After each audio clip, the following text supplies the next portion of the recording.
پاکستان کے شہر میں ایک ایسا کتا پیدا ہوا جس کو گاؤں دیکھنے کا بہت شوق تھا۔ اب وہ اپنی زندگی کی منازل طے کرتا گیا، بڑا ہوتا گیا۔ جب وہ جوان ہوا، اس کے اپنی دوستوں کی جو کمیونٹی تھی وہ کافی وسیع ہو گئی، تو اس نے سوچا کیوں نہ کسی گاؤں کا وزٹ کیا جائے، یہ دیکھا جائے کہ وہ گاؤں کیسا ہے اور اس کی خوبصورتی کیسی ہے، اس کی ہریالی کیسی ہے۔ تو اس نے اپنے چند دوستوں کو ساتھ لیا اور وہ گاؤں کی سیر کو نکل گیا۔ گاؤں کی سیر کرتے کرتے آخر کار اسے ایک جگہ پہ ایک زمین میں ایک کھڈا بہت گہرا سا نظر آیا جس کی گرد دیوار بھی تھی۔ تو اس نے سوچا کہ یار بہت ساری چیزیں میں نے دیکھی ہیں، لیکن یہ بڑی ایک عجیب چیز ہے کہ لوگ یہاں سے پانی بھر رہے ہیں، مجھے بھی دیکھنا چاہیے کہ آخر یہ ہے کیا۔ اب وہ کتا چھوٹی نسل کا تھا، تو اس نے کیا کیا، اور اس کا نام آپ لازمی یاد کر لیں، اس کا نام تھا پونی۔ تو وہ جب اس نے اس میں دھیان کیا اور وہ اس میں دیکھنے لگا تو اچانک سے چیکڑ کی وجہ سے اس کا پاؤں پھسلا اور وہ پانی کے اندر گر کر مر گیا۔ اب لوگ جو وہاں پہ موجود تھے انہوں نے بھی دیکھ لیا کہ یہ پانی کے اندر کتا گر کے مر گیا، تو وہ بڑے پریشان ہوئے۔ وہ اپنے گاؤں کے مولوی صاحب کے پاس گئے تو انہوں نے کہا کہ مولوی صاحب اس طرح کا واقعہ ہو گیا ہے، ایک کنویں کے اندر جو ہے وہ کتا گر گیا ہے، تو اب اس کو کیسے باہر نکالیں۔ تو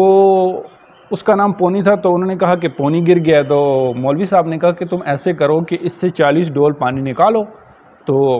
کنواں پاک ہو جائے گا، کیونکہ کنویں کا سارا پانی تو نکالا نہیں جا سکتا اور شریعت میں بھی اس کا یہی طریقہ ہے۔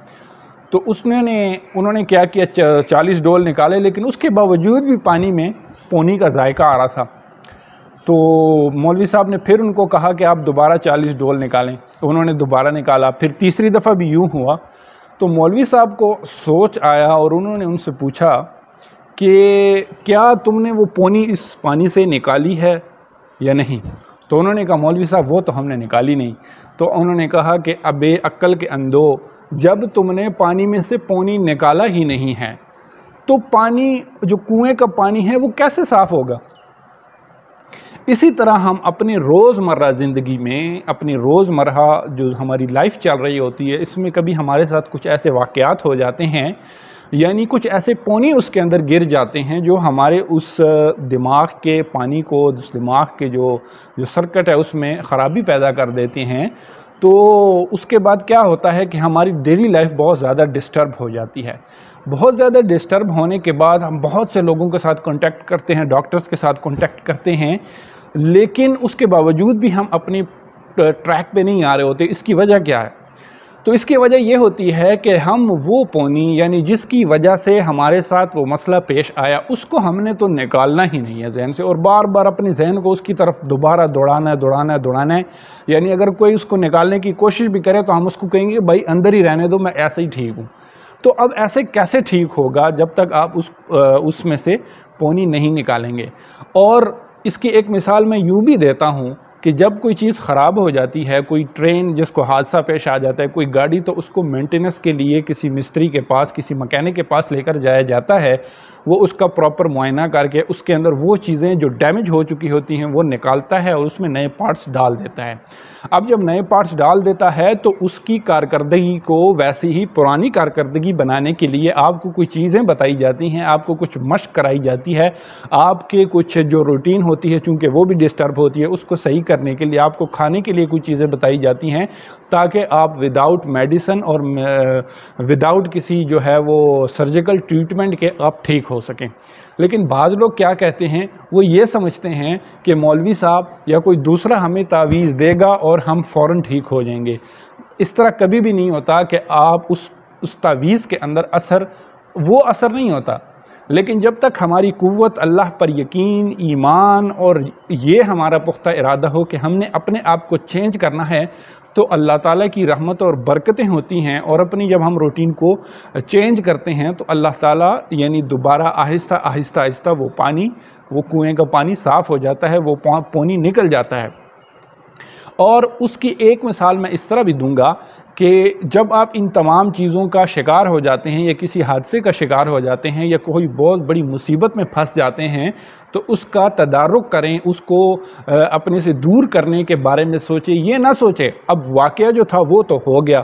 ٹھیک ہے، اب اس کو تو ٹالا جا سکتا نہیں، اور نہ ہی اس کو واپس اپنی زندگی کو ریوائنڈ کر کے اس میں سے نکالا جا سکتا ہے، بلکہ اللہ تعالیٰ کی مشیت تھی کہ آپ کے ساتھ ایسا ہونا تھا، وہ ہو چکا۔ اب اس میں اللہ آپ پر آزمائش بھی لائی ہے تاکہ یہ دیکھا جا سکے کہ یہ بندہ کتنا میرا شکر گزار ہے اور کیا یہ دوبارہ جو ہے وہ اٹھتا ہے یا نہیں۔ جیسے کہتے ہیں کہ گرتے ہیں شہسوار ہی میدان جنگ میں، وہ طفل کیا گرے جو گھٹنوں کے بل چلے۔ بھائی جو شہسواری ہوتے ہیں، جنہوں نے اپنی لائف میں کچھ اچیو کرنا ہوتا ہے، جنہوں نے بڑا آگے بڑھنا ہوتا ہے، وہی تو گرتے ہیں زندگی کے اندر، انہی کو تو مشکلات پیش آتی ہیں۔ اور وہ کہتے ہیں نا کہ امتحان تو سچے لوگوں کا ہوتا ہے، منافقوں کا بھی کوئی امتحان ہوتا ہے۔ تو اس لیے آپ بالکل نہ گھبرائیں، اپنی زندگی میں کبھی بھی آپ کو کوئی مسئلہ پیش آ جائے تو آپ اپنی ڈیلی لائف کو چینج کریں۔ اور ایک بہت اہم بات میرے مشاہدے کے اندر یہ بات آئی ہے کہ جب ہم کسی بہت بڑے مسئلے کا شکار ہو جاتے ہیں تو ہم ہر ایک سے اس کی وضاحت کرتے ہیں، یعنی ہم ہر ایک سے اس کو ڈسکس کرنے لگتے ہیں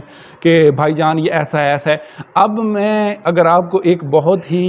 یہاں پہ نکتے کی بات بتاؤں تو ہر انسان کا ذہن اس مقام پر نہیں ہوتا، ہر انسان کا ذہن، اس کا علم جو ہے وہ اس مقام پر نہیں ہوتا کہ وہ ایک پراپر طریقے سے انسان کی نفسیات کو سمجھے اور اس کے بعد اس کو وہ چیزیں بتائیں کہ کیا چیزیں ان کے لیے ٹھیک ہے کیا نہیں ٹھیک۔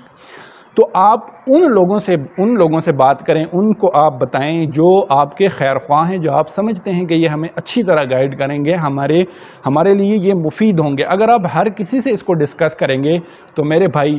ہر بندہ اپنی سوچ کے مطابق آپ کو اس کا مشورہ بھی دے گا، اس کی آپ کو سجیشن بھی دے گا، اور اس طرح آپ کبھی بھی ٹھیک نہیں ہونے والے۔ 2 مینڈک تھے، تو یوں ہوا کہ ان کو کالج کے لڑکوں نے پکڑا جنگل سے، اور ساتھ ہی ایک فیکٹری تھی دودھ کی، تو ایک مینڈک کو ایک ڈبے میں ڈالا، دوسرے مینڈک کو دوسرے ڈبے میں ڈالا، اور ڈبے بند ہو گئے اور وہ اپنی منزل کی طرف رواں دواں ہو گئے۔ چلتے چلتے جو پہلے ڈبے کا جو مینڈک تھا اس نے سوچا کہ یار میں نے تو کبھی، میرے ساتھ یہ حادثہ ہو گیا، میں اس ڈبے میں پھنس گیا ہوں، اس دودھ کے ڈبے میں نے تو کبھی تیراکی کی ہے، نہ میرے باپ نے کی نہ میرے دادے نے کی، تو اب میں کس طریقے سے جو ہے نا اس میں سے نکلوں گا، تو میں کیا کروں، مجھے تو کچھ سمجھ نہیں آ رہی میں کیا کروں۔ لیکن جو دوسرے ڈبے والا جو مینڈک تھا وہ بڑا سیانا تھا، اس نے سوچا اور اس نے اپنا کوئی ایک اچھی چیز اپنے بارے میں سوچی کہ یار مجھے میرے باپ دادا نے بھی کوئی یعنی تیراکی کبھی نہیں کی اور نہ ہی میں نے کی ہے، لیکن مجھے ایک کام آتا ہے جو میں نے بھی کیا، میرے باپ دادا نے بھی کیا، اور وہ ہے حرکت کرنا، تو مجھے حرکت کرتے رہنا چاہیے۔ اب آہستہ آہستہ وہ حرکت کرتا رہا اور وہ گاڑی اپنی منزل کے قریب ہوتی رہی۔ آخرکار جب وہ منزل پر پہنچی اور پہلے ڈبے کو کھولا گیا تو اس کا جو مینڈک تھا وہ مر چکا تھا، کیونکہ اس کے دماغ نے کام کرنا چھوڑ دیا، نہ ہی اس نے کسی سے مدد لی، نہ ہی اس نے خود ایفرٹ کی کہ میں اپنے آپ کو اچھا کروں، تو وہ مر چکا تھا۔ جبکہ دوسرے ڈبے والا جو مینڈک تھا اس نے حرکت کر کے اس خالص دودھ میں سے مکھن کا گولا بنا لیا تھا، اور وہ اس کے اوپر برجمان ہو گیا، اور اس وقت کا انتظار کرنے لگا کہ یوں ہی اس کا ڈھکن کھلے گا اس عذاب کا یا اس ڈبے کا، کیونکہ اس کے لیے تو عذاب ہی تھا، تو پھر میں یہاں سے نکل جاؤں گا۔ اور ایسا ہی ہوا، اس نے چھلانگ لگائی اور راہ فرار اختیار کی۔ ہمیں بھی ایک اچھے وقت کا انتظار کرتے رہنا چاہیے، اپنی محنت کرتے رہنی چاہیے، اپنی کوشش کرتے رہنا چاہیے، اپنی روٹین کو تبدیل کرنا چاہیے، اور ہر ایک سے بھی ڈسکس نہیں کرنا چاہیے، اور یہ دیکھنا چاہیے کہ اللہ نے ہمیں کون کون سی خصوصیات دی ہیں اور ہم کس طرح اپنے آپ کو درست کر سکتے ہیں۔ تو اپنا بہت سا خیال رکھیے، اپنے ذہن کے اندر پونی کو گرنے نہ دیں، اور ہر ایک سے بھی پونی کے بارے میں ڈسکس نہ کریں، کیونکہ ہر ایک اس کو نکالنے کا فن نہیں جانتا۔ تو ویڈیو کو لائک کریں، شیئر کریں اور سبسکرائب کریں چینل کو لازمی طور پہ، کیونکہ اچھا پیغام دوسروں تک پہنچنا چاہیے، اور دوسروں کے جو لوگ کمزور ہیں، جن لوگوں کے ذہنوں میں پونی گر چکی ہے، وہ بھی اس سے فائدہ اٹھا سکیں۔ بہت بہت شکریہ۔ السلام علیکم ورحمۃ اللہ۔